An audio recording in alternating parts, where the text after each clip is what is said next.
20వ కీర్తన మొదటి వచనం నేను చదువుతాను, 2వ వచనము మీరందరూ కూడా కలిసి చదవండి. ఈ కీర్తనను ఉత్తర ప్రత్యుత్తరాలుగా చదువుకుందాం.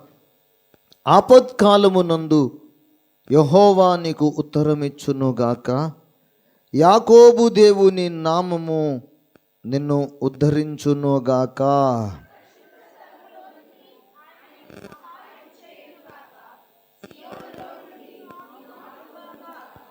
ఆయన నీ నైవేద్యములన్నిటినీ జ్ఞాపకము చేసుకొనుగాక.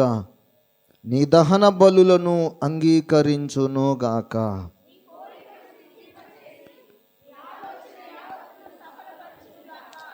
యెహోవా నీ రక్షణను బట్టి మేము జయోత్సాహము చేయుచున్నాము. మా దేవుని నామమును బట్టి మా ధ్వజము ఎత్తుచున్నాము. నీ ప్రార్థనలన్నీ యెహోవా సఫలపరచునుగాక.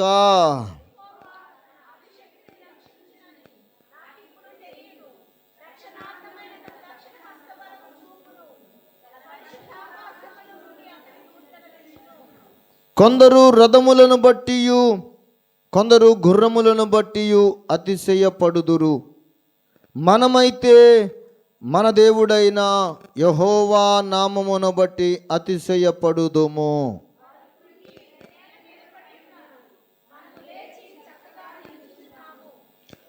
యెహోవా రక్షించుము.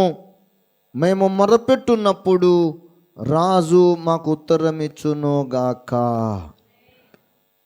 మొదటి వచనాన్ని నాతో పాటు అందరూ కలిసి పలకండి. ఆపత్కాలమందు యెహోవా నీకు ఉత్తరమిచ్చునుగాక. యాకోబు దేవుని నామము నిన్ను ఉద్ధరించునుగాక.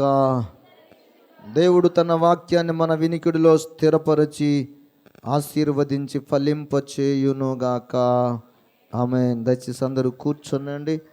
అందరూ కూడా తలలు వంచినట్లయితే చిన్న ప్రార్థన చేసుకొని మనం పరిశుద్ధ బైబిల్ గ్రంథములో నుండి దేవుని వాక్యాన్ని కొద్ది నిమిషాలు మనమందరం శ్రద్ధాశక్తులతో దేవుని వాక్యాన్ని మనము విందాం. దేవుని యొక్క నడిపింపు కొరకై వినగలిగిన చెవి దేవుడిచ్చున్నట్లుగాను గ్రహించగలిగేటటువంటి మనసు పరిశుద్ధాత్మ దేవుడు మనకు దయచేయనట్లుగా ప్రార్థన చేసుకుందాం. పరిశుద్ధుడైన తండ్రి, ప్రేమ కలిగిన మా ప్రియ పరలోకపు దేవా, మీ ఘనమైన మీ శ్రేష్టమైన మీ గొప్ప నామముకై వందనాలు, స్తుతులు, కృతజ్ఞత స్తోత్రాలు చెల్లిస్తున్నాం. దేవా, ఇది పునరుద్ధానపు వేళ నీవు ప్రేమించి స్వరక్తమిచ్చి సంపాదించుకొనిన మీ సంఘముగా మేమందరం సమకూర్చబడ్డాం. ప్రభువా, ఇప్పటి వరకు పాటలు పాడుతూ అయా నీ సన్నిధిలో స్తుతిస్తూ ఆరాధన చేస్తూ నీకు మ్రొక్కుచు దేవా నీ వైపే చేతులు చాచి నిన్ను ఘనపరుస్తూ వచ్చాం. మా స్తుతి ఆరాధన అలనాడు ఇశ్రాయేలుల స్తుతుల మీద ఆసీనుడవై ఉన్నట్లుగానే ఈ దినమున మా స్తుతులను కూడా అంగీకరించి మా మధ్యలో నీవు అయా ఈ స్తుతి సింహాసనము పైన ఆసీనుడవై ఉన్నావని నమ్ముతూ స్తుతిస్తూ ఉన్నాం. ప్రభువా, జరగవలసిన కార్యక్రమం అంతటిలో తోడుండండి. వాక్య పరిచర్యలో నీ సేవకుని అభిషేకించి బలపరిచి వాడుకొని అందరికీ వినబుద్ధి పుట్టించమని ఈ ప్రార్థన అంగీకరించినందుకు స్తోత్రాలు చెల్లిస్తూ యేసు నామములో ఈ మనవులు అడుగుచున్నాము తండ్రి. ఆమేన్. దేవునికి స్తుతి కలుగునుగాక. హల్లెలూయా, హల్లెలూయా. మంచిది. పరిశుద్ధ బైబిల్ గ్రంథములో నుండి మనం చదువుకున్న కీర్తన భాగము 20వ కీర్తన మొదటి వచనం నుండి 9 వచనముల వరకు కలిగినటువంటి ఈ కీర్తనలో మొదటి మాట, మొదటి వచనాన్ని మనము జ్ఞాపకం చేసుకుందాం. ఆపత్కాలమందు యెహోవా నీకు ఉత్తరమిచ్చునుగాక. యాకోబు దేవుని నామము నిన్ను ఉద్ధరించునుగాక. పరిశుద్ధ స్థలములో నుండి ఆయన నీకు సహాయము చేయునుగాక. సియోనులో నుండి నిన్ను ఆదుకొనుగాక. దేవునికి మహిమ కలుగునుగాక. హల్లెలూయా. ఈ 20వ కీర్తన పైన చిన్న అక్షరాలలో మనం చూస్తే ప్రధాన గాయకునికి దావీదు కీర్తన అని మనము చిన్న అక్షరాలలో మనం చదువుతున్నాం. అంటే ఈ కీర్తన రచించినది దైవజనుడైన కీర్తనాకారుడైనటువంటి ఇశ్రాయేలీయులను పరిపాలించినటువంటి రాజులలో 2వ రాజుగా దావీదును మనం అందరం కూడా జ్ఞాపకం చేసుకుంటూ ఉన్నాం. దావీదు ఈ కీర్తనను వ్రాస్తూ దావీదు ఈ కీర్తనలోని అనేక విషయాలను మనకు నేర్పుతూ వస్తున్నటువంటి మాట, నిశ్చయంగా పరిశుద్ధ స్థలములో నుండి మనకు సహాయము కలుగుతుంది అని, సియోనులో నుండి దేవుడు ఆదుకుంటాడని మనకు తెలియపరుస్తూ ఇక్కడ ఒక వ్యక్తి యొక్క పేరును మనకు బయలుపరుస్తూ వచ్చాడు. ఒక వ్యక్తిని గురించి మనకు తెలియచేస్తూ వచ్చాడు. ఆ వ్యక్తి పేరు ఏమిటంటే, మీరు గమనించండి, యాకోబు దేవుడు. స్తోత్ర, హల్లెలూయా.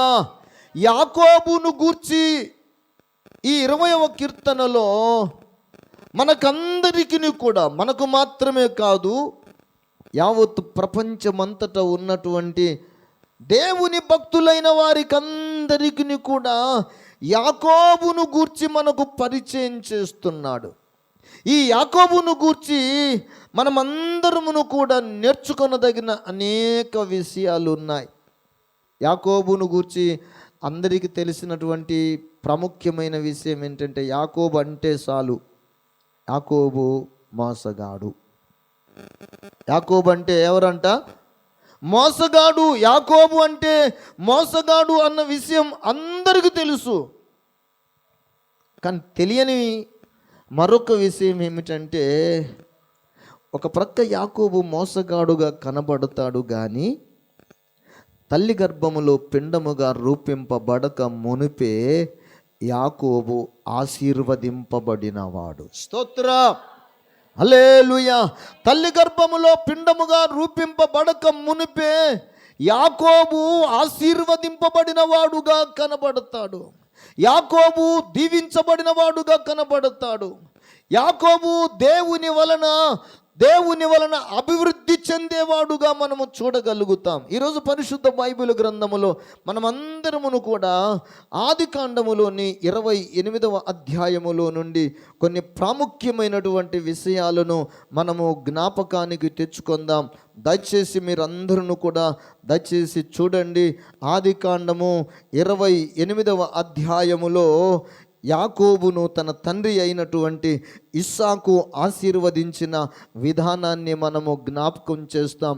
ఈ 28వ అధ్యాయములో నుండి మీరు 3వ వచనం నుండి చూస్తే, సర్వశక్తి గల దేవుడు నిన్ను ఆశీర్వదించి నిన్ను అనేక జనములగున్నట్లు నీకు సంతానాభివృద్ధి కలుగజేసి నిన్ను విస్తరింపచేసి నీవు పరవాసివైన దేశమును, అనగా దేవుడు అబ్రహాముకిచ్చిన దేశమును నీవు స్వాస్థ్యముగా చేసుకొనున్నట్లు ఆయన నీకు, అనగా నీకును నీతో కూడా ఉన్న నీ సంతానమునకును అబ్రహామునకు అనుగ్రహించిన ఆశీర్వాదము దయచేయునుగాక అని అతనిని దీవించి యాకోబును పంపివేశను.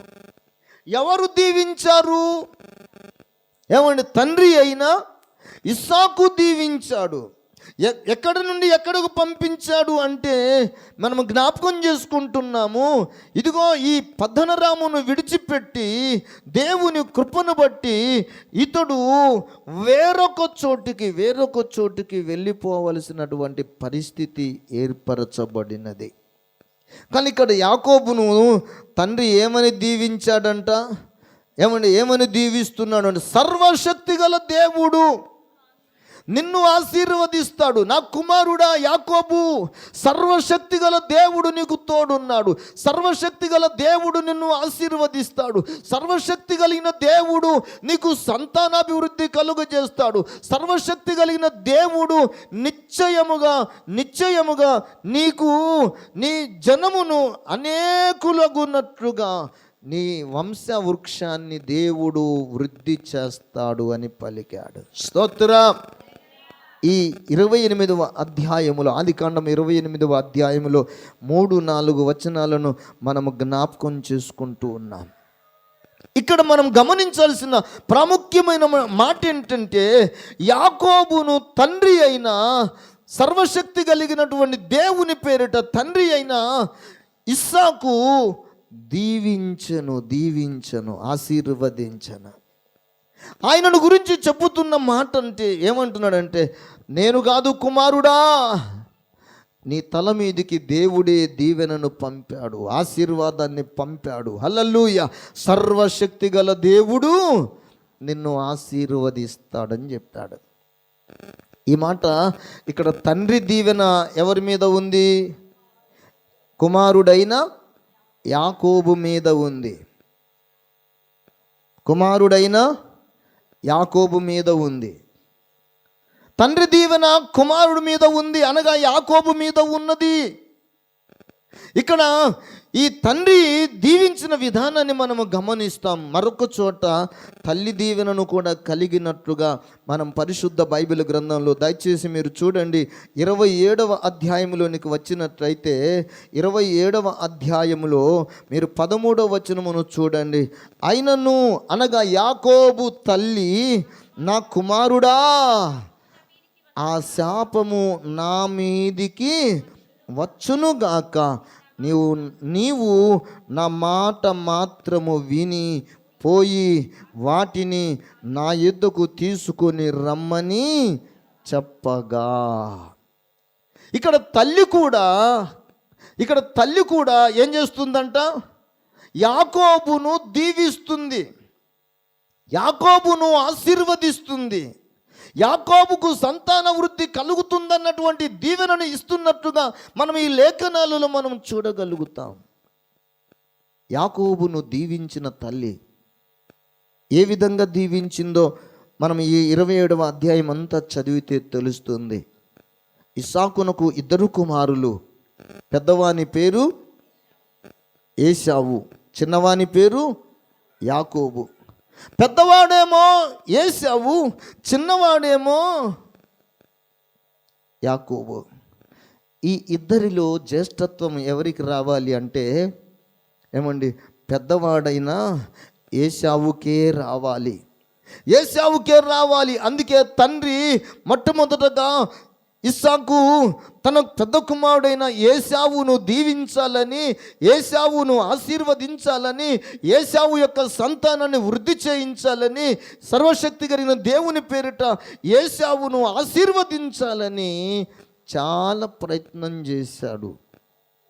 కానీ ఇక్కడ మనము జ్ఞాపకం చేసుకుంటే దేవుని బిడ్డలారా, యాకోబు మీదికి దీవెన వచ్చిన సందర్భాన్ని మనం పరిశుద్ధ బైబిల్ గ్రంథములో చదవగలుగుతున్నాం. స్తోత్రం, హల్లెలూయా. ఇక్కడ మనము చూస్తున్నటువంటి మాట ఇదిగో, యాకోబు దీవెన తన నెత్తి మీదికి రావడానికి, తన తల మీదికి రావడానికి యాకోబునకు కలిగినటువంటి ఆశీర్వచనాన్ని మనము జ్ఞాపకం చేసుకుంటే, ఇక్కడ మనం అందరము తల్లి దీవెనను రావడానికి, అలాగే తండ్రి దీవెనను రావడానికి కేవలము యాకోబు వారికి విధేయత చూపినవాడుగా, మాట వినినవాడుగా, వారు చెప్పినట్లుగా చేసే వ్యక్తిగా మనము ఇక్కడ గమనించగలుగుతున్నాం. యాకోబుతో తండ్రి ఏం చెప్పాడంటే, అయ్యా ఇదిగో ఈ 28వ అధ్యాయంలో యాకోబుతో ఇస్సాకు చెప్పినటువంటి మాట, ఆయన ఏమని చెప్పాడంటే, నా కుమారుడా నీవు ఇక్కడ కనాను దేశపు కుమార్తెలలో 6వ వచనం చూడండి. నా కుమారుడా యాకోబు, నిన్ను దీవించి నిన్ను పంపిస్తున్న చోటుకి నువ్వు వెళ్ళు, కానీ ఇక్కడ ఉన్నటువంటి కనాను దేశపు కుమార్తెలలో ఎవరిని పెళ్లి చేసుకొనవద్దని అతనికి ఆజ్ఞాపించాడు. ఎవరిని పెళ్లి చేసుకోకూడదంట? కనాను స్త్రీలను వివాహం చేసుకొనవద్దు, అన్యజనులైన వారిని వివాహం చేసుకోవద్దు, జీవము కలిగిన దేవుని గూర్చిన జ్ఞానము లేని వారి విషయంలో జాగ్రత్త వహించాలి అని దేవుడు చెప్పుతూ వచ్చాడు. ఈ యాకోబుకు తండ్రి ఏమో ఇలాగూ చెప్పితే తండ్రి మాటను ధిక్కరించిన వాడుగా పెద్ద కుమారుని గూర్చి మనము చూస్తాం. చూడండి, ఈ 6వ వచనంలో యాకోబు తండ్రి మాట విని కనాను దేశపు కుమార్తెలలో ఒకదానినైనను పెళ్లి చేసుకొనకుండా తండ్రి చెప్పినట్టు మాట ప్రకారము అతడు దూర ప్రాంతానికి వెళ్ళిపోయాడు. అయితే ఏశావు తల్లిదండ్రుల యొక్క మాట విని దానికి వ్యతిరేకంగా ప్రవర్తించినట్లుగా మనము ఈ లేఖనాలలో మనము చదువుతాం. 8వ వచనం చూడండి. ఏశావు తెలుసుకొని, ఇదిగాక కనాను కుమార్తెలు తన తండ్రి అయిన ఇస్సాకునకును ఇష్టురాండ్రు కారని ఏశావునకు తెలిసినప్పుడు. ఎవరికి ఇష్టురాండ్రు గారంట? తండ్రికి ఇష్టురాండ్రు కాదు. తండ్రికి ఇష్టురాండ్రు కానీ వారిని వివాహం చేసుకోవాలని ఎవరు నిర్ణయం తీసుకున్నారంట? ఏమండి, యాకోబేమో తండ్రి మాట విని తండ్రి చెప్పినట్లు చేసేవాడేమో యాకోబు. ఇప్పుడు ఏశావేమో తండ్రి మాట ధిక్కరించి తండ్రికి ఇష్టము లేని కార్యమును చేసిన వాడుగానేమో ఏశావును మనము ఈ 8వ వచనం 28వ అధ్యాయం 8వ వచనంలో చూస్తాం. ఇస్సాకునకు ఇష్టురాండ్రు కారని ఏశావునకు తెలిసినప్పుడు ఏశావు అంట తండ్రికి ఇష్టము లేని పనిని చేసి అతడు కనాను స్త్రీలైన వారిని వివాహము చేసుకున్నట్లుగా 9వ వచనంలో మనం చూస్తాం. చూసారా, ఒకడేమో తండ్రి తల్లి దీవెనలను పొందడానికి వారి మాట విని వారు చెప్పినట్లు చేసే వ్యక్తిగా మనం చూస్తున్నాము. మరొక వ్యక్తి ఏమో తండ్రి మాట వినక తల్లి మాట వినక వారు చెప్పినట్లు చెయ్యక వారికి ఇష్టము లేని పని చేసిన వాడుగానేమో ఇక్కడ మరొక వ్యక్తిని మనం చూస్తాం. ఇప్పుడు మనం చదువుకున్న 20వ కీర్తనలో ఎవరి నామము నిన్ను ఉద్ధరిస్తుంది? ఏమండి, ఎవరి నామము నిన్ను ఉద్ధరిస్తుంది అంటే యాకోబు దేవుని నామము. అంటే ఇప్పుడు దేవుడు యాకోబుకు ఎందుకు దేవుడయ్యాడు అంటే దేవుడు చెప్పాడు. దేవుడు చెప్పిన మాట మనం పరిశుద్ధ బైబిల్ గ్రంథంలో మనకు నిర్గమాకాండము 20వ అధ్యాయములో దేవుడు చెప్పినటువంటి ఒక ఆజ్ఞలలో ఒక ప్రధానమైన ఆజ్ఞ నేను మీకు జ్ఞాపకం చేస్తాను. ఆయన ఏమన్నాడంటే, తల్లిదండ్రులను నీ దేవుడైన యెహోవా నీకు అనుగ్రహించు దేశములో నీవు దీర్ఘాయుష్మంతుడవగునట్లు నీ తండ్రిని నీ తల్లిని సన్మానించుము. స్తోత్ర. ఇది ఎవరి ఆజ్ఞ? జీవము కలిగిన దేవుని ఆజ్ఞ. జీవము కలిగిన దేవుని ఆజ్ఞ ఏమిటంటే, నీ దేవుడైన యెహోవా నీకు అనుగ్రహించు దేశములో నీవు దీర్ఘాయుష్మంతుడవగునట్లు. ఒక కుమారుడు దీర్ఘాయుష్మంతుడు కావాలంటే ఏం కావాలి? ఏం చేయాలి? తండ్రికి ఇష్టమైన పనులు చేయాలి. రెండవది, ఒక వ్యక్తి దీర్ఘాయుష్మంతుడు కావాలంటే తండ్రి మాట వినాలి. స్తోత్రం. ఇప్పుడు తండ్రి మాట ఏంటి? తండ్రి చెప్పే మాట ఏంటి? తండ్రి చెయ్యమన్న పని ఏంటంటే, నా కుమారుడా కనాను స్త్రీలలో ఎవరిని వివాహం చేసుకోవద్దు. హల్లెలూయా. అంటే ఇప్పుడు మీరు జ్ఞాపకం చేసుకోండి, ఏశావు తండ్రిని ప్రేమిస్తూ వచ్చాడా? యాకోబు తండ్రిని ప్రేమిస్తూ వచ్చాడా? అంటే ప్రేమించటము, అతడు నన్ను ప్రేమించుచున్నాడు గనుక అతడు నన్ను ఏం చేస్తాడంట? వెంబడిస్తాడు. నా గొర్రెలు నా స్వరము వింటాయి, అవి నన్ను వెంబడిస్తాయి. నన్ను ప్రేమించేవారు నా మాట వింటారు, వారు నన్ను వెంబడిస్తారు. దేవుని పిల్లలుగా, దేవుని యొక్క సంఘముగా, దేవుని అందలి విశ్వాసం కలిగిన దేవుని భక్తులముగా దేవుడు మనకు తెలియచేస్తున్న మాట ఏంటంటే, మనమందరమును తండ్రి దీవెనలను, తల్లి దీవెనలను, దేవుని దీవెనలను మనమందరం పొందాలి. స్తోత్ర. హల్లెలూయా. తండ్రి దీవెన పొందాలి, తల్లి దీవెన పొందాలి, సృష్టికర్త అయిన దేవుని దీవెన పొందాలి. ఇది సృష్టికర్త అయిన దేవుడు మనకిస్తున్నటువంటి ఆజ్ఞలలో, ప్రధానమైన ఆజ్ఞలలో ఒక ఆజ్ఞ. నీ దేవుడైన యెహోవా నీకు అనుగ్రహించు దేశములో నీవు దీర్ఘాయుష్మంతుడవు అగునట్లు నీ తండ్రిని నీ తల్లిని సన్మానించుము. దీర్ఘాయుష్మంతులమగునట్లు. ఇక్కడ ఇంకొక మాట కూడా చెప్పాలి, ఇంకొక మాట కూడా నేను మీకు చెప్పాలి. ఇప్పుడు తల్లి మాట, తండ్రి మాట, మూడవది దేవుని మాట. ఇంకా మనం జ్ఞాపకం చేసుకుంటే ఈ భూమి మీద ఇంకొక ఇద్దరు అదనంగా ఉన్నారు. ఎవరు? అరచేతికి ఎన్ని వేళ్ళు? 5. తండ్రి, తల్లి, తర్వాత దేవుడు. ముందు చెప్పుకుందాం, దేవుని చెప్పుకుందాం. దేవుడు తర్వాత తండ్రి, తండ్రి తర్వాత తల్లి, తల్లి తర్వాత సమాజంలో గురువులు, తర్వాత పెద్దలు. ఇప్పుడు ఈ 5 రకాల పరిచర్య విధానము భూమి మీద జరగాలి. ఈ 5 రకాల పనులు ప్రతి వ్యక్తి యొక్క జీవితంలో ఖచ్చితంగా, తన జీవితంలో ప్రతి మనుషుడు దీర్ఘాయుష్మంతుడగునట్లు అనుసరించి నడవాలి. నువ్వు నడవాలి, నువ్వు జీవించాలి, నువ్వు దీర్ఘాయుష్మంతుడవు కావాలి అంటే, నిశ్చయంగా నువ్వు ఆశీర్వదింపబడిన వాడువు కావాలంటే, నిశ్చయంగా నీవు వృద్ధిలోనికి రావాలి అంటే, నిశ్చయంగా నీవు ఇదిగో నీ సంతానము విస్తరింపబడాలి అంటే, నువ్వు చేయాల్సిన పని ఏంటంటే ఇష్టమైన పనిని చెయ్యాలి. హల్లెలూయా. ఇప్పుడు యాకోబు ఎవరికి ఇష్టమైన పని చేయటానికి ముందుకు అడిగేశాడు? యాకోబేమో తండ్రికి విధేయత చూపి తండ్రికి ఇష్టమైన పనే చేద్దామని కష్టాన్ని కూడా కొని తెచ్చుకున్నవాడు యాకోబు.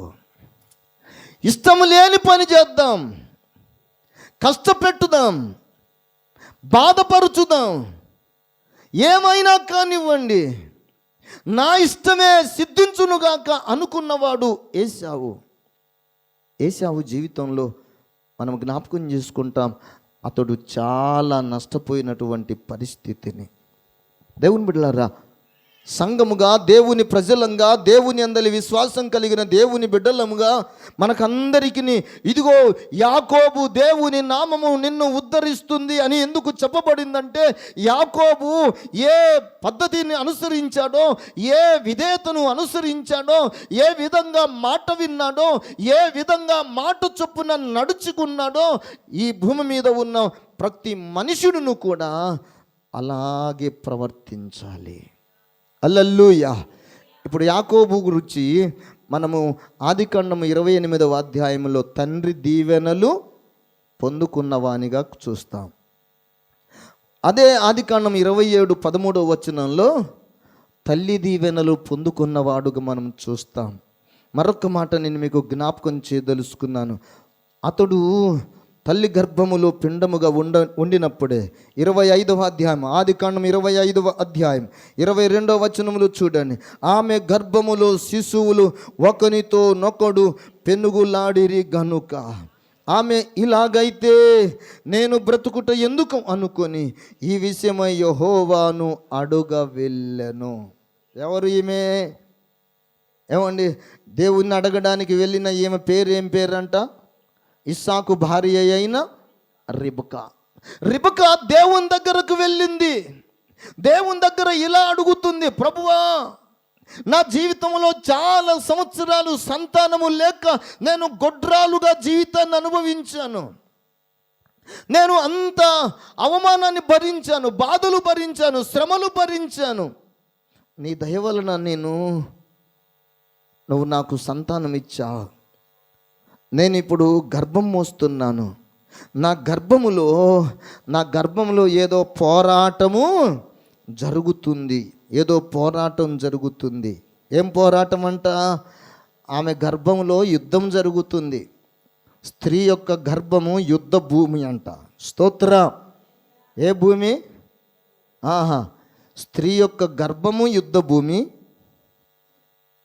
భూమి మీద నివసిస్తున్న ఇల్లు ఒక యుద్ధ భూమి. అందుకే పెద్దలు ఏం చెప్పారంటే, గర్భంలో గెలవాలి, రెండవది ఇంట్లో గెలవాలి. ఇంట్లో గెలిచి ఏం చేయాలంట? ఇంట గెలిచి రచ్చ గెలవాలి. ఇంట్లో గెలవాలి అంటే మనమందరమును కూడా ఇంటిలో మనము గెలవాలంటే మనకు ఉండాల్సినటువంటి కొన్ని లక్షణాలు ఉన్నాయి. ఇదిగో మనకు ఇక్కడ కనబడుతున్నటువంటి యాకోబును గూర్చి, ఏశావును గురించి మనం గమనిస్తున్నాం. ఈ ఇద్దరు గర్భములో పెనుగులాడుతూ ఉన్నారు. వీరిద్దరు పెనుగులాడుతున్నారు. నేను ముందంటే నేను ముందు అని. వాళ్ళిద్దరు పెనుగులాడుకుంటుంటే ఈమె ఈ బాధ భరించలేక, తట్టుకోలేక దేవుడి దగ్గరికి వెళ్ళి దేవుడిని అడిగింది.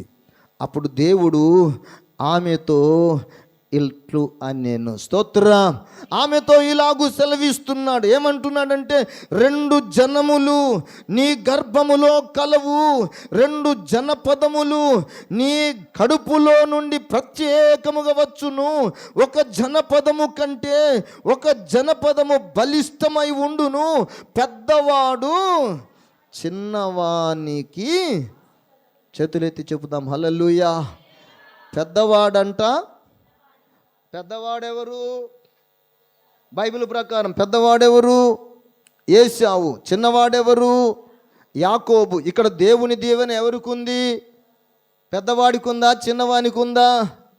చిన్నవానికి. ఎలా చెప్పగలుగుతున్నాం? ఇక్కడ ఇస్సాకు భార్య అయిన రెబెకమ్మతో దేవుడు చెప్పాడు, పెద్దవాడు చిన్నవానికి దాసుడగును. అంటే దీవెన అంటే మీరు జ్ఞాపకం చేసుకోనండి, బానిసత్వంతో కూడినది దీవెన కాదు. దీవెన అనగా ఇదిగో మనం జ్ఞాపకం చేసుకున్నాం, అవమానకరమైన స్థితిని అనుభవించటము అది దీవెన కాదు. దీవెన అంటే అన్ని విషయాలలో హెచ్చింపబడుట. హల్లెలూయా. అన్ని విషయాలలో గౌరవించబడుట. దీవెన అనగా అన్ని విషయాలలో అందరికంటే ఉన్నతంగా ఉండడమే దీవెన యొక్క గొప్పతనము. స్తోత్ర. ఇక్కడ మీరు జ్ఞాపకం చేసుకునండి, పెద్దవాడు చిన్నవానికి దాసుడు అగును అని దేవుడు ఇప్పుడు ఈ ఇద్దరిలో ఎవరిని దీవించను అంటే చిన్నవాణిని దీవించాడు. ఈ చిన్నవాని పేరు యాకోబు. స్తోత్రం. ఎందుకు? దేవుడు వీరిద్దరును కూడా గర్భములో ఉన్నప్పుడే దేవుడు వీరిని ఇద్దరిని ఎందుకు ఒకరిని ద్వేషించాడు, ఒకరిని దేవుడు ఎందుకు ప్రేమించాడు అంటే దేవుడు భవిష్యత్ జ్ఞాని. స్తోత్రం. ఏ జ్ఞాని అంట? భవిష్యత్ జ్ఞాని, త్రికాల జ్ఞాని. నిన్న ఏం జరిగిందో మనం మర్చిపోతాం, కానీ సంవత్సరాలకు పూర్వం ఏం జరిగిందో, సంవత్సరముల తరువాత ఏం జరగబోతుందో, ప్రస్తుతం ఏం జరుగుతుందో అందరికంటే బాగుగా ఎరిగిన వాడు సృష్టికర్త అయిన దేవుడు మాత్రమే. హల్లెలూయా. అందుకే ఆయన సర్వశక్తి కలిగిన వాడు, సర్వజ్ఞుడైన వాడు, సర్వాంతర్యామి అయిన వాడు, ఆయన అంతటా వ్యాపించి ఉన్నవాడు. అంత గొప్ప దేవుడు ఇప్పుడు యాకోబును ఏం చేస్తున్నాడంటే దీవిస్తున్నాడు. యాకోబు, నీవు చిన్నవాడవుగా పుట్టావు, కానీ నీవు ఇదిగో పెద్దవానికి నీవు బాసుగా ఉంటావు. స్తోత్రం. యజమానిగా ఉంటావు. పెద్దవాడు చిన్నవానికి దాసుడు.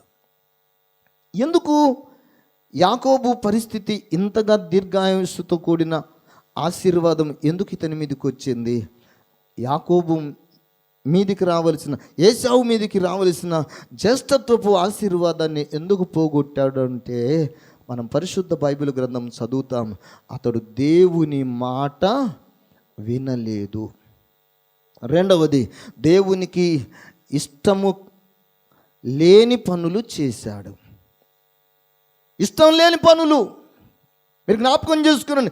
ఏశావు ఇష్టం లేని పనులు చేశాడు. ఎవరికి ఇష్టం లేని పనులు? తండ్రికి ఇష్టం లేని పని చేశాడు, నష్టపోయాడు. తల్లికి ఇష్టం లేని పని చేశాడు, నష్టపోయాడు. దేవుడికి ఇష్టం లేని పనులు చేశాడు, నష్టపోయాడు.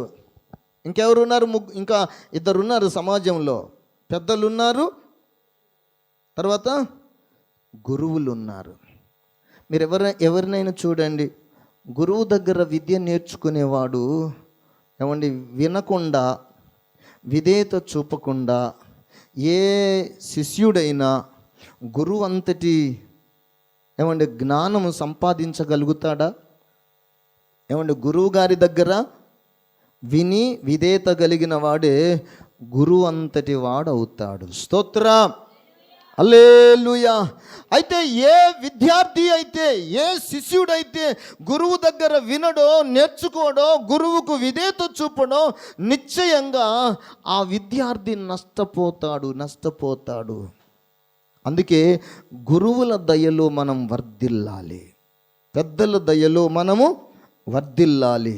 మూడో మాటగా తండ్రి దయలో వర్ధిల్లాలి. నాలుగో మాటగా తల్లి దయలో వర్ధిల్లాలి. ఐదో మాటలో దేవుని దయలో మనము వర్ధిల్లాలి. స్తోత్రం, హల్లెలూయా. ఇక్కడ మనం జ్ఞాపకం చేసుకుందాం, యాకోబు దేవుని నామము ఎందుకు నిన్ను ఉద్ధరిస్తుందంటే, యాకోబులో దేవుడు ఏం చూశాడంటే, యాకోబులో ఉన్నటువంటి గుణ లక్షణాలను ఈరోజు మనము జ్ఞాపకం చేసుకుంటున్నాం. 28వ అధ్యాయములో తండ్రి మాట విన్నవాడుగా, 27వ అధ్యాయములో తల్లి మాట విన్నవాడుగా, 26వ అధ్యాయములోనేమో దేవుడి మాట విన్నవాడిగా మనమందరమును జ్ఞాపకం చేసుకుంటున్నాము. స్తోత్రం, హల్లెలూయా. పెద్దవాడు చిన్నవానికి దాసుడగును. ఎట్లా దాసుడయ్యాడంటే, ఒక రోజునంట దేవుని బిడ్డలారా మీరు జ్ఞాపకం చేసుకునండి, యాకోబు కలగూర వంటకం వండుకుంటున్నాడంట. 25వ అధ్యాయములో 29వ వచనం నుండి చదువుతాము. అతడు కలగూర వంటకం వండుకొనుచుంటే ఏశావంట అలసిన వాడై పొలములో నుండి వచ్చి, నేను అలసి ఉన్నాను, ఆ ఎర్రగా ఉన్న దానిలో కొంచెము నాకు దయచేసి నాకు పెట్టుమని. ఈ లోకంలో మనిషి యొక్క జీవితానికి నష్టం కలిగించేది ఏంటంటే, ఏదైతే ఎర్రగా కనపడుతుందో, ఏదైతే అందంగా కనపడుతుందో, ఏదైతే చూడముచ్చటగా కనపడుతుందో, దానంతటి వలన ప్రతి మనిషి యొక్క జీవితంలో ఏ భేదమును లేదు, అందరూ నష్టపోయినటువంటి పరిస్థితులే. ఇప్పుడు మీరు చూడండి, ఏశావు అంటున్నాడు, ఆ ఎర్రగా ఉన్నది నాకు కొంచెము పెట్టు, నేను అలసిపోయాను, నేను పొలములో నుండి వచ్చాను, నా జీవితంలో నేను ఎంతగానో ఇప్పుడు నెమ్మది లేక, ప్రశాంతత లేక, ఎంతగానో ఆకలితో అల్లాడిపోతున్నాను, కొంచెము దయచేసి నాకు పెట్టండి అని అడిగితే, ఇదే నాకు మిక్కిలి అనుకూలమైన సమయం అనుకున్నాడు. ఎవరు? యాకోబు ఏమంటున్నాడో తెలుసా? 31వ వచనంలో, నేను నువ్వు కోరుకొనిన ఈ ఎర్రనిది నీకు పెడతా. కండిషన్ ఏంటంటే, నేను నీకు ఇది పెడితే నువ్వు నాకు ఇంకొకటి పెట్టాలి. ఏం పెట్టాలి? నీకేం పెట్టాలి నాయన చెప్పు, ఇప్పుడే ఇచ్చేస్తా అంటున్నాడు. ఏంటయ్య అంటే, ఏమి లేదు నాయన, జ్యేష్ఠత్వమును నేడు నాకు ఇమ్ము. నీ జ్యేష్ఠత్వం, నువ్వు పెద్దవాడువు, పెద్దవాడు అంటే పెట్టే స్థితిలో ఉండేవాడు, అడిగే స్థితిలో ఉండేవాడు పెద్దవాడు కాదు.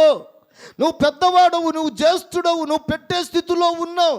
కానీ ఇప్పుడు నువ్వు నన్ను అడుగుతున్నావు, నేను నీకు ఇవ్వాలి అంటే నువ్వు చేయాల్సిన పని ఏంటంటే నీ జ్యేష్ఠత్వము నేడు నాకు ఇమ్మని అనగా ఏశావు ఇంకేం ఆలోచన చేయలేదు. ఆయన మారు మాట పలకకుండా తన మనసులో తాను ఇలాగ అనుకుంటున్నాడంట, నేను చావబోచున్నాను కదా, జ్యేష్ఠత్వం నాకెందుకు, నేను చచ్చిపోతున్నాను కదా, నేను చనిపోతున్నాను కదా, ఇంకా నాకు జ్యేష్ఠత్వం ఎందుకు. మీరు లోకంలో ఎవరినైనా చూడండి, కింద పడేసి కన్నులు తింటుంటే కూడా చచ్చిపోయే పరిస్థితుల్లో ఉన్నా పైసెయ్యి నాదే అంటాడంట. వీడు కింద పడ్డాడు, కొట్టేవాడేమో పైనుండి గుద్దుతున్నాడు, వీడిక్కడేమో కింద ఉండి పైసెయ్యి. లోకంలో మనుషులందరూ పై చేయి నాదే కావాలనుకుంటూ ఉంటే అసలు పై చేయిగా ఉండాల్సిన ఏశావు ఏమంటున్నాడంటే, ఇంకా నాకెందుకు, నేను చచ్చిపోవచ్చున్నాను కదా, ఇక నాకు పై చెయ్యి అక్కర్లే, కింది చెయ్యి అక్కర్లే, ముందు ఆ ఎర్ర ఎర్రగా ఉన్నది కావాలనుకున్నాడు. ఆ ఎర్ర ఎర్రగా ఉన్నదంట యాకోబు అదిగో అతనికి ఇచ్చాడు. అతనికి ఇచ్చి ఈ ఏశావు దగ్గర ఉన్న జ్యేష్ఠత్వమునంట కొనుక్కున్నాడంట. స్తోత్రం, హల్లెలూయా. ఏశావు జ్యేష్ఠత్వాన్ని తృణీకరించుకున్నాడు. ఏశావు తన జ్యేష్ఠత్వాన్ని ఒక్క పూట కూటి కోసమై అమ్ముకున్నవాడుగా మనము ఏశావును చూస్తున్నాం. ఇక్కడ మనం గమనించాల్సిన ప్రాముఖ్యమైన విషయం ఏంటంటే, కూటి కోసం అమ్ముకోకూడదు, కూటి కోసం జీవితంలో విలువలను పోగొట్టుకోకూడదు, కూటి కోసం ఈ భూమి మీద ఎవ్వరు కూడా దేని కొరకు ఆరాట పడడం అనేది మంచిది కాదు. ఒక్క పూట కూటి కోసము జ్యేష్ఠత్వపు హక్కును అమ్మివేసిన ఏశావు వంటి భ్రష్టుడు. ఎందుకు ఇతడు భ్రష్టుడు అని అనవలసి వచ్చింది అంటే, దేవుని ఆజ్ఞను అతిక్రమించిన వాడు, దేవుని మాట విననొల్లని వాడు, దేవుడు చెప్పిన దానికి లోబడనొల్లని వాడు. దీవెన రావాలంటే ఏం కావాలి? మాట వినాలి. ఏమండి, దీవెన రావాలి అంటే చెప్పినట్లు చెయ్యాలి. అమ్మ దీవెన రావాలంటే ఏం చేయాలి? ఏమండి, అమ్మ దీవెన రావాలంటే అమ్మ చెప్పినట్లు చెయ్యాలి. 2-3 కూతుర్లు ఉంటే ఇక ఆ అమ్మ పరిస్థితి వేరుగా ఉంటుంది. ఒక కూతురు ఉంటే ఏడిపే, 2-3 కూతుర్లు ఉంటే మాత్రం నువ్వు కాకపోతే ఇంకో కూతురు. మీరు జ్ఞాపకం చేసుకునండి. ఇప్పుడు ఇద్దరు ఏశావు కొడుకే, యాకోబు కొడుకే.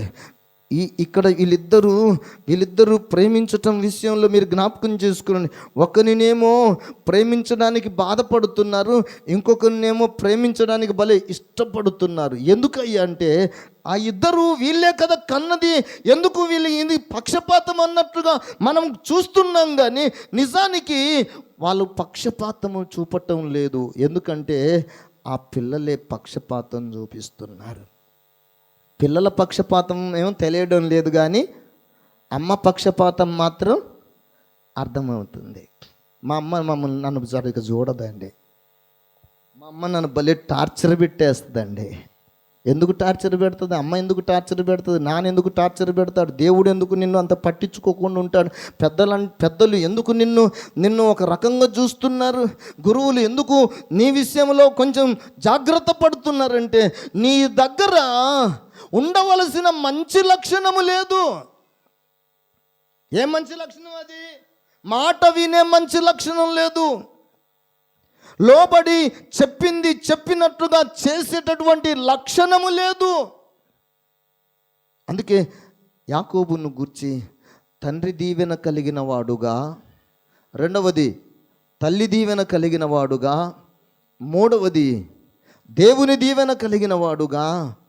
నాలుగవది మీరు జ్ఞాపకం చేసుకునండి, పెద్దల దీవెన కూడా మనం చూడగలుగుతాం. పెద్దల దీవెన ఉంటేనే పెళ్ళి అవుతుందంట. స్తోత్రం, హల్లెలూయా. పెద్దల దీవెన లేకపోతే పెళ్ళి జరగదు, అంత ఘనంగా జరగదు. అందుకే ఇప్పుడు పెద్దల దీవెన కూడా మనకు కావాలి. ఆ మాట నేను ఎందుకు చెప్పానంటే, పెద్దవాడైనటువంటి లాబాను ఈ యాకోబును చూసి యాకోబుతో అంటాడు, అయ్యా నేను నిన్ను నా దగ్గర జీతానికి పెట్టుకుంటాను, పనికి కుదుర్చుకుంటాను, కొలువులో చేర్చుకుంటాను, కానీ నీకు జీతం ఏంటయ్యా అంటే ఏం చెప్పాడు?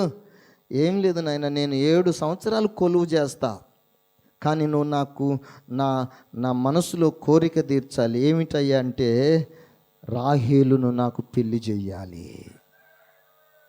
ఏంటంట? బైబిల్లో ఉన్నమాట. మీరు ఆ మాటను జ్ఞాపకం చేసుకునండి. 29వ అధ్యాయములో యాకోబు 15వ వచనం చదువుదాం. నీవు నా బంధువుడవైనందున ఊరకయే నాకు కొలువు చేసేదవా, నీకేం జీతం కావాలనో చెప్పుమని యాకోబును అడిగాను. స్తోత్ర. ఎవరు అడిగారు? లాబాను అడిగాడు. ఈ లాబాను పెద్ద ఆయన చిన్న ఆయన? ఏమండి, పెద్ద ఆయన. ఈ పెద్ద ఆయన వరుసగా ఏమవుతాడంటే అమ్మ యొక్క అన్నానండి, లేకపోతే తమ్ముడనండి.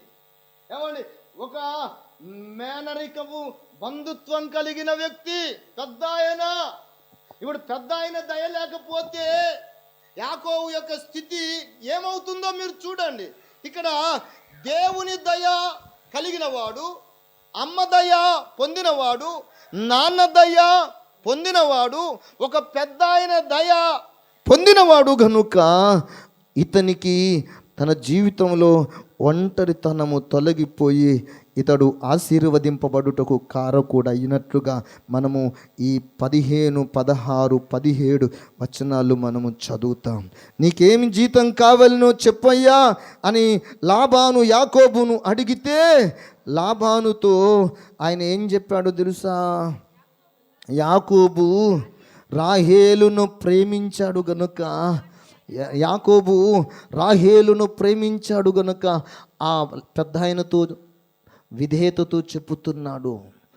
తన విషయాన్ని అంతటిని చెప్పుతున్నాడు. అయ్యా, నేను నీ చిన్న కుమార్తె అయిన రాహేలు కోసము నీకు 7 సంవత్సరాలు కొలువు చేసేదను.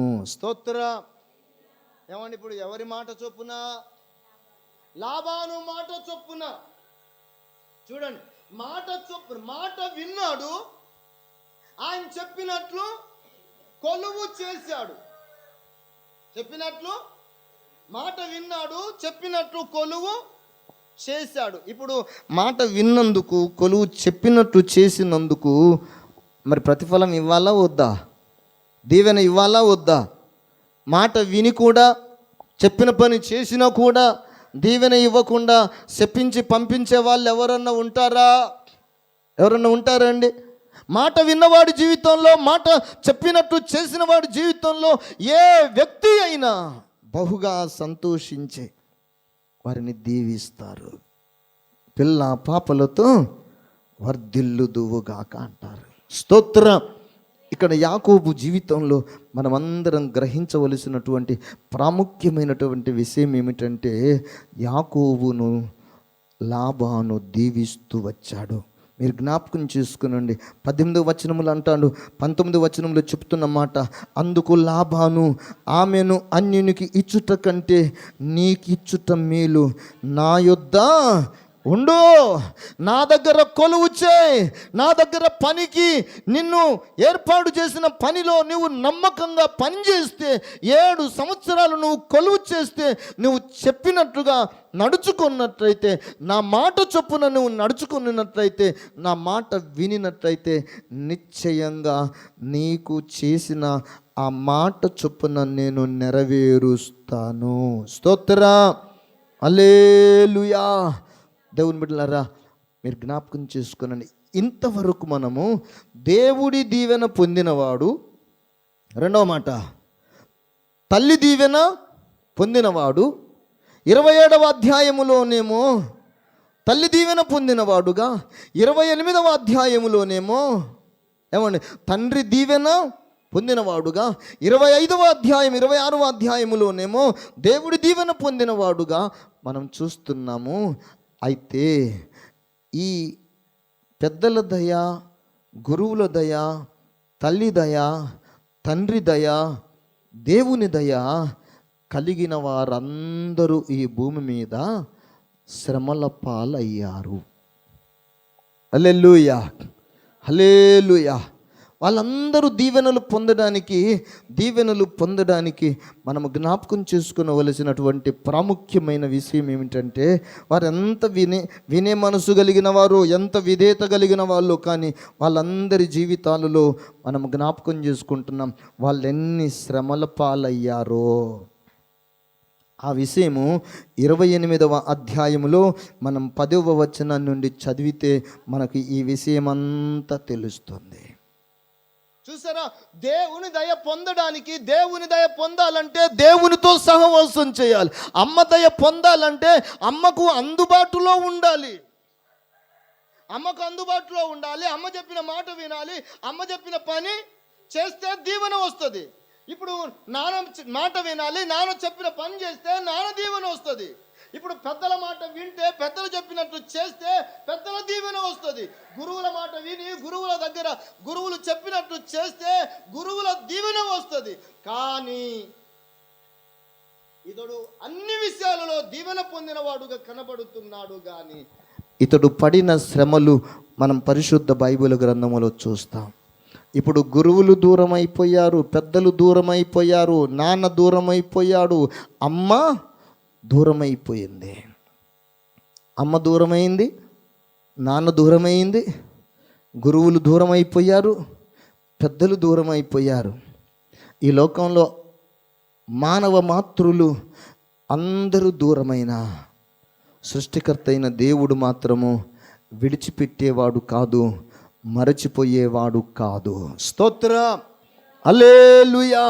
వీళ్ళు మానవ మాతృలు గనుక, వీరు అన్ని కాలాలలో ఉండలేరు గనుక, మానవ మాతృలు అన్ని చోట్ల ఉండలేరు గనుక, ఉంటే మానవ మాతృలు కూడా అన్ని చోట్ల ఏకకాలంలో ఉండగలిగితే, ఏమండి మానవ మాతృలు అన్ని కాలాలలో అన్ని చోట్ల ఉండగలిగితే, అత్తగారింటికి పోయిన కూతురు వెంటనే వెళ్ళిపోయి అక్కడ ఏ కష్టం వచ్చినా వెళ్ళి పని చేసేస్తారు. కానీ ఉండగలమా? ఉండలే. ఇప్పుడు కొడుకుకు ఏదో కష్టం వచ్చింది, ఎక్కడో ఉన్నాడు, దూర ప్రాంతంలో ఉన్నాడు, వెళ్ళగలరా? ఎందుకంటే స్థలం వేరు, పరిస్థితులు వేరు. ఏ తల్లి, ఏ తండ్రి, ఏ పెద్ద, ఏ గురువు కాలాలను దాటి అధిగమించి ఎవ్వరు ఏమీ చెయ్యలేరు. కానీ సృష్టికర్త అయిన దేవుడే కాలాలను దాటి వెళ్ళగలడు, స్థలాలను దాటి వెళ్ళగలడు. ఏ పరిస్థితులలోకైనా ఆయన మనకందరికీ సమీపముగా ఉండగలిగిన వాడు సృష్టికర్త అయిన దేవుడు ఒక్కడు మాత్రమే. హల్లెలూయా, హల్లెలూయా. ఇప్పుడు మనము చదువుకున్నటువంటి యాకోబు యొక్క జీవితంలో ఇప్పుడు మీరు జ్ఞాపకం చేసుకోండి, తల్లి దీవెన పొందాడు, నాన్న దీవెన పొందాడు, అలాగే లాబాను యొక్క దీవెన పొందడానికి సిద్ధపరచబడ్డాడు, పెద్దల దీవెనలు పొందడానికి సిద్ధపరచబడ్డాడు. అయితే ఇతని జీవితంలో ఆశీర్వాదకరానికి ముందుగా అతడు ఈ 10వ వచనం 28వ అధ్యాయం 10వ వచనం నుండి మనం చదివితే అనేక రకాల శ్రమలు అనుభవించిన వాడుగా మనము జ్ఞాపకం చేసుకుంటాము. మీరు చూడండి, అమ్మకు దూరం అయిపోయాడు, నాన్నకు దూరం అయిపోయాడు. కానీ వాగ్దానం ఏంటి? దీవెన ఏంటి? నిశ్చయంగా నువ్వు ఆశీర్వదించబడతావు, నిశ్చయంగా నీ సంతానం వృద్ధి చెందుతుంది, నిశ్చయంగా నీవు ఈ దేశాన్ని ఆక్రమించుకుంటావు, స్వతంత్రించుకుంటావు, నిశ్చయముగా నీవు నీ రాజ్య స్థాపన కొరకై నీవు ప్రాకులాడుతావు, నీవు మరలా తిరిగి నీ స్వదేశానికి నువ్వు వచ్చేస్తావు ఈ వాగ్దానం అంతా పొందిన ఈ వ్యక్తి జీవితంలో ఒంటరితనం అనుభవించాల్సి వచ్చింది. ఒంటరితనము. మీరు చూడండి, అతడు ఒంటరిగా చేరి ఉండి అరణ్యములో ఉండాల్సిన పరిస్థితి వచ్చిందంటండి. ఆ అరణ్యములో మీరు ఒంటరితనములో ఉన్నప్పుడు, అరణ్యములో ఒంటరితనముతో ఉన్నప్పుడు ఎంత ధైర్యంగా ఉండగలుగుతారు? ఏమనుకుంటాను చెప్పండి. అమ్మ దీవెన ఏమైపోయిందో, అమ్మ నాన్న దీవెన ఏమైపోయిందో. సరే, వీళ్ళ దీవెనలు పక్కకు పెట్టండి. సృష్టించిన సృష్టికర్త అయిన దేవుడి దీవెన ఏమైంది? దేవుడు అన్నాడు కదా, పెద్దవాడు చిన్నవానికి దాసుడు అవుతాడని దేవుడే వాగ్దానం చేశాడు కదా. దేవుని వాగ్దానం ఏమైపోయింది? అసలు ఉన్నాడా దేవుడు? దేవుడు ఉన్నాడా? దేవుడు ఉంటే ఈ ఒంటరితనాన్ని చూస్తూ ఎందుకు ఊరుకున్నాడు? దేవుడు ఉంటే నా జీవితంలో ఈ శ్రమలు నేను భరిస్తుంటే, ఈ శ్రమల పాలవుతుంటే, ఈ కష్టాలు అనుభవిస్తుంటే, ఇదిగో ఇంత ఇబ్బందులు నేను అనుభవిస్తుంటే దేవుడు ఎందుకు ఊరకు ఉన్నాడు, ఏం చేస్తున్నాడు అని అనేక రకాల సందేహాలు వస్తాయి కదా. ఉన్నావా? ఉంటే కళ్ళు మూసుకున్నావా? ఉన్నావా దేవా? ఉన్నావా? ఎన్ని మెట్లెక్కినా ఎందుకు కానరాకుండా ఉంటున్నా? ఉన్నావా? నువ్వు ఉన్నావా? నా ఒంటరితనంలో ఇప్పుడు అమ్మ లేకుండా పోయింది, నాన్న లేకుండా పోయింది, నేను దిక్కులేని అనాథనైపోయాను. నేను అనాథనైన నాకు సంతాన వృద్ధి ఎలా అవుతుంది? అంటే నువ్వు చేసిన మాటలన్నీ ఇసుకలో రాసిన రాతలేనా? నీటి మూటలేనా? నీటిని మూట కడితే ఉంటుందా?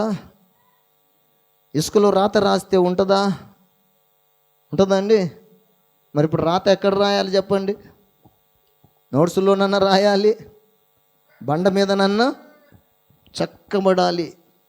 అందుకే సమాధుల కాడికి పోయి చూడండి, బండలు కనపడతాయి, చెక్కబడిన బండలు. ఆ బండల మీద ఏం కనపడుతుందో? జననము, మరణము, పేరు, ఆయన బ్రతికిన కాలము ఎంత చక్కగా రాసి పెడతారో. అలా కనబడాలి అంటే రాసి పెట్టినటువంటి రాత చెరగనిదై ఉండాలి. స్తోత్రం. దేవుని బిడ్డలారా, దేవుని చేవరాత మన జీవితాలలో ఎన్నడూ చెరగదు. హల్లెలూయా. తల్లి గర్భములో పిండముగా రూపింపబడినప్పుడు దేవుడు నీ తలరాత రాసి లోకంలోకి పంపాడు. స్తోత్రం చెప్పుదాం. హల్లెలూయా, హల్లెలూయా. దేవుడు నీ తలరాత రాశాడు.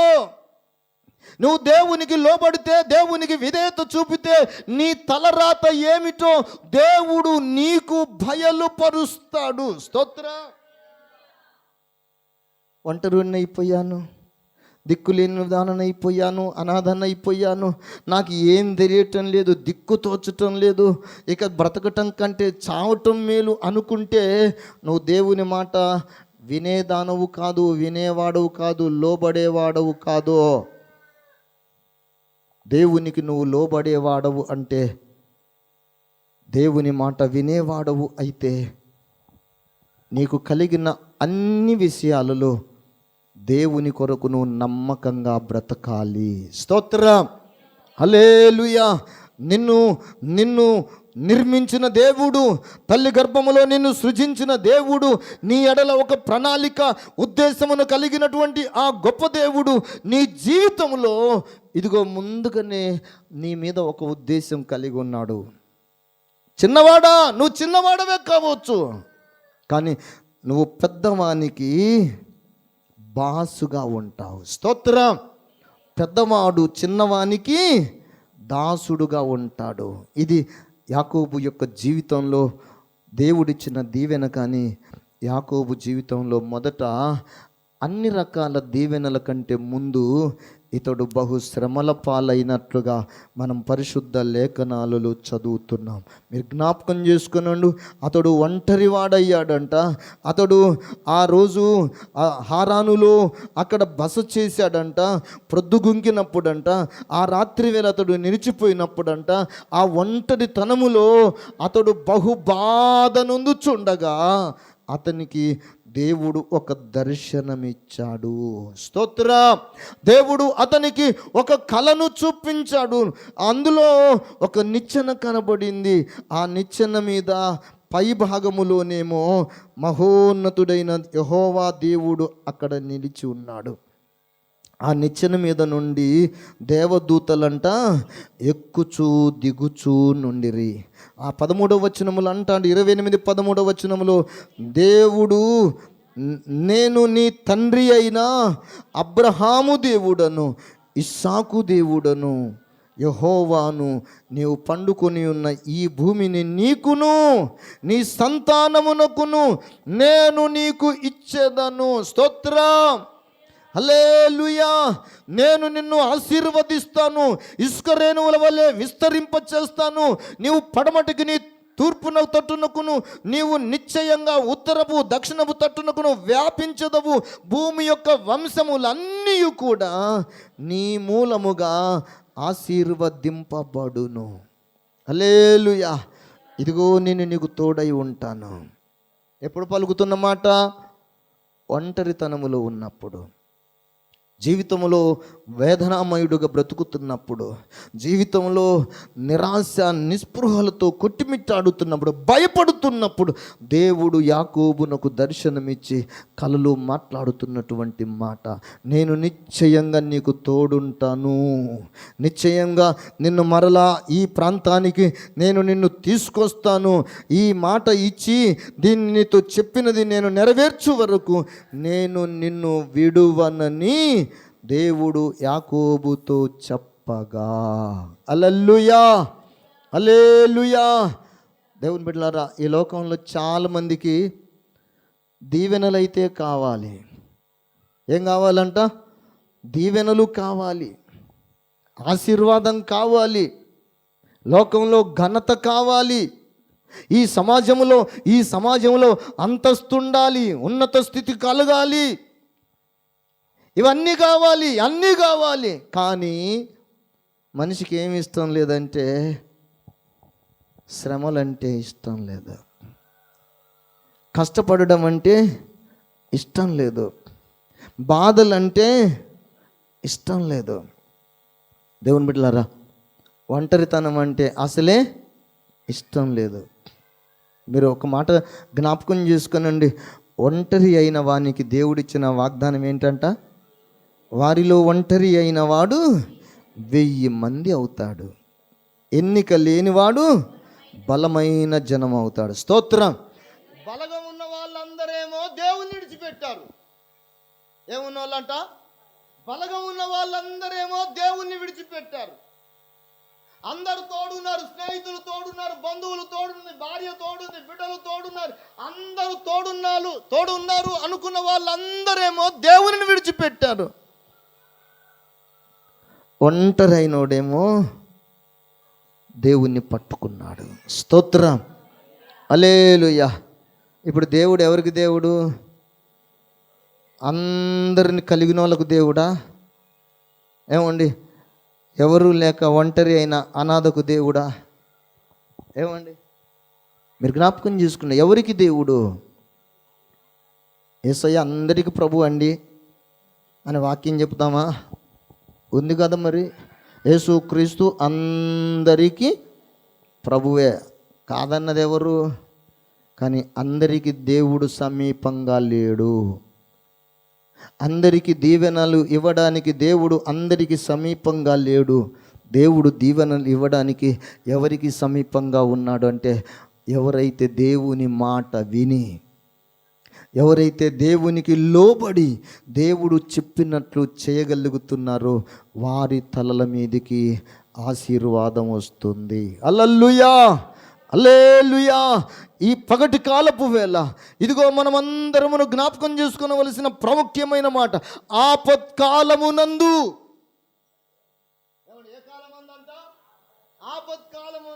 అన్నాడు. అన్ని సౌకర్యంగా ఉన్నప్పుడు అని అనలేదు. అన్ని సౌకర్యంగా ఉన్నప్పుడు మనకు దేవుడు గుర్తురాడు. ఆరోగ్యం బాగుంటే దేవుడు గుర్తురాడు. అన్ని పరిస్థితులు అనుకూలంగా ఉంటే మన జీవితాలలో దేవుడు గుర్తురాడు. అయితే పోతే పోనీయండి, కానీ ఒక్కసారన్నా గుర్తు చేసుకోండి. ఎప్పుడంటే ఆపత్ కాలమునందు దేవుడు ఒక్కడున్నాడు, ఆయన నమ్మదగిన సహాయకుడు. స్తోత్ర, హల్లెలూయా. కానుపు కాలంలో రెబెక్కమ్మ ఎక్కడికి వెళ్ళిందంట?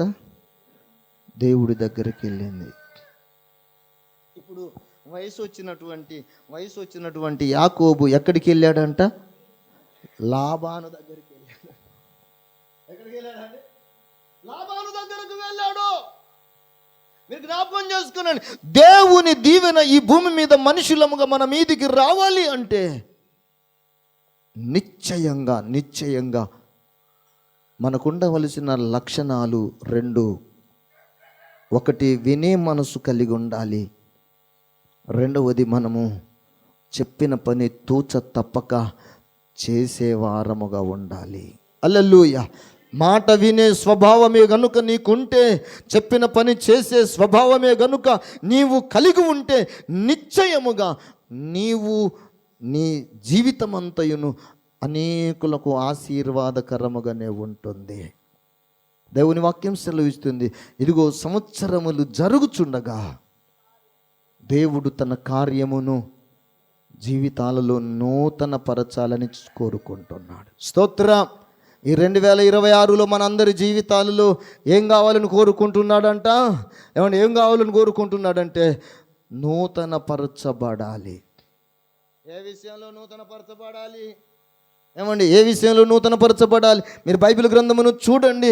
ఇదిగో యాకోబు దేవునిని సంతోషపరచవలసిన వ్యక్తిగాను, అమ్మను సంతోషపరిచిన వ్యక్తిగాను, నాన్నను సంతోషపరిచిన వ్యక్తిగాను, పెద్దలను సంతోషపరిచిన వ్యక్తినిగాను, ఉపదేశము చేసినటువంటి గురువులను సంతోషపరచిన వ్యక్తినిగాను మనమందరం ఈ పరిశుద్ధ లేఖనాలలో యాకోబును గురించి చెప్తున్నాము. ఇప్పుడు ఎవరి నామము ఉద్ధరిస్తుందంట? యాకోబు దేవుని నామం. యాకోబు దేవుడని ఎందుకు చెప్పుకున్నాడంటే, యాకోబు అంటే మోసగాడు కాదు నాయనా. యాకోబు అంటే నా మాట విని నా చిత్తమును నెరవేర్చువాడు. దావీదును గురించి దేవుడే అన్నాడు, దావీదు నా ఇష్టానుసారుడైన మనుష్యుడు, అతడు నా ఉద్దేశములను. అందుకే దావీదు అంటే దేవుడికి ఇష్టడు, యాకోబు అంటే దేవుడికి ఇష్టడు. యాకోబు అంటే ఏశావు యాకోబులలో ఇద్దరిలో ఎవరమ్మా నీకు ఇష్టలు అంటే రెబెక్కమ్మ వెంటనే చెప్తుంది, నా చిన్న కుమారుడైన ఇస్సాకు అంటేనే, యాకోబు అంటేనే నాకు అధికమైన ప్రేమ. ఎందుకంటే వాడు నా మాట వింటాడు. స్తోత్రం. వాడు నా మాట వింటాడు, నేను చెప్పిన ప్రతి పనిని చేస్తాడు. దేవుని బిడ్డలారా, ఇప్పుడు ఒక మాట మీరు జ్ఞాపకం చేసుకోనండి. ఈ దేవుడి దీవెన, అమ్మ దీవెన, నాన్న దీవెన ఇతని మీదకి వచ్చినందుకు ఇతనికి అన్నయే శత్రువయ్యాడు. దీవెన నీ మీద కనబడితే నువ్వు అందరికి శత్రువే. స్తోత్రం. అందుకే డబ్బులు ఎక్కడ పడితే అక్కడ పడేసుకోరు, కనబడకుండా దాచుకుంటారు. బంగారం ఎక్కడ పడితే అక్కడ విడిచిపెట్టరు, బహు జాగ్రత్తగా. నీ దగ్గర బంగారం ఉందని తెలిస్తే, చెప్పండి, నీ దగ్గర ధనం ఉందని తెలిస్తే, నీ దగ్గర విలువైనది ఉందని తెలిస్తే, ఇక తెలిసిన కాడి నుండి ఇక నువ్వు వాళ్ళకు శత్రువే. ఇక నీ మీద చూపు మారిపోద్ది. అమ్మో, ఆమెతో మనం పోటీ పడలే.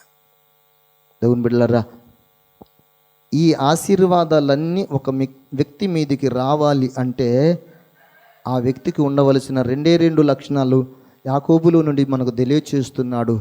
అతడు మాట వినేవాడు, చెప్పినట్లుగా చేసేవాడు. మరి యాకోబేమో మాట వినేవాడు, చెప్పినది చేసేవాడు. మరి ఏశావు మాట వినడు, వద్దురా అంటే నేను అటే పోతా, కనానుకు పోవద్దయ్యా అంటే కనానుకే పోతా అంటాడు. మరి ఇంకెట్లా వస్తుంది దీవెన? కాబట్టి దేవుని బిడ్డలారా, దేవుడు మన ఎడల ఈ 2026లో నీ ఎడల ఒక నిత్య ప్రణాళిక, నూతన ప్రణాళిక కలిగి ఉన్నాడు. దేవుడు నిన్ను ఆశీర్వదించాలని, నిన్ను ఫలింప చేయాలని, నిన్ను ఒక ఘనమైన వ్యక్తిగా నిలబెట్టుకోవాలని, నిన్ను యాకోబు వలె ఆశీర్వదించాలని దేవుడు నీ మీద ఉద్దేశం కలిగి ఉన్నాడు. గనుక ఈ 2వ ఆదివారపు సందేశంగా మనమందరం యాకోబును గూర్చి గ్రహించగలుగుతున్నాం. స్తోత్ర, హల్లెలూయా. మనమందరమును కూడా యాకోబులాగా ఈ 5 రకాల దీవెనలు, దేవుడి దయ, అమ్మ దయ, చెప్పాలి, నాన్న దయ, తర్వాత పెద్దల దయ. ఈ పెద్దల దయలో భర్త కూడా ఉంటాడండి, ఇది కూడా గుర్తుపెట్టుకోండి. ఈ పెద్దల దయలో ఎవరు ఉంటారంట? భర్త కూడా ఉంటాడు. పెద్దల దయ అంటే ఇక బయట ఉన్న పెద్దలే అని అనుకోబాకండి, ఇందులో భర్త కూడా ఉంటాడు. తర్వాత గురువుల దయ. ఈ 5 ఏళ్ళు గుర్తుపెట్టుకోండి. ఈ 5 రకాల దీవెనలు మీ మీద ఉంటే మీరు మీ హృదయంలో నెమ్మది కలిగి దీర్ఘాయుష్మంతులుగా బ్రతుకుతారు. హల్లెలూయా. ఇక ఏ కలవరం ఉండదో. కాబట్టి మనమందరమును యాకోబును దీవించిన ఆ దేవునినే మనము ఏ స్థితిలో ఉన్నా, ఒంటరితనములో ఉన్నా, ఏ సమస్యలు వచ్చినా, ఏ బాధలు వచ్చినా, యేసయ్యకు మనం నమ్మకంగా దేవుని సన్నిధిలో బ్రతుకుదాం. అటు కృప దేవదేవుడు మనకు అనుగ్రహించునుగాక. ఆమేన్. సాక్ష్యమిచ్చేదా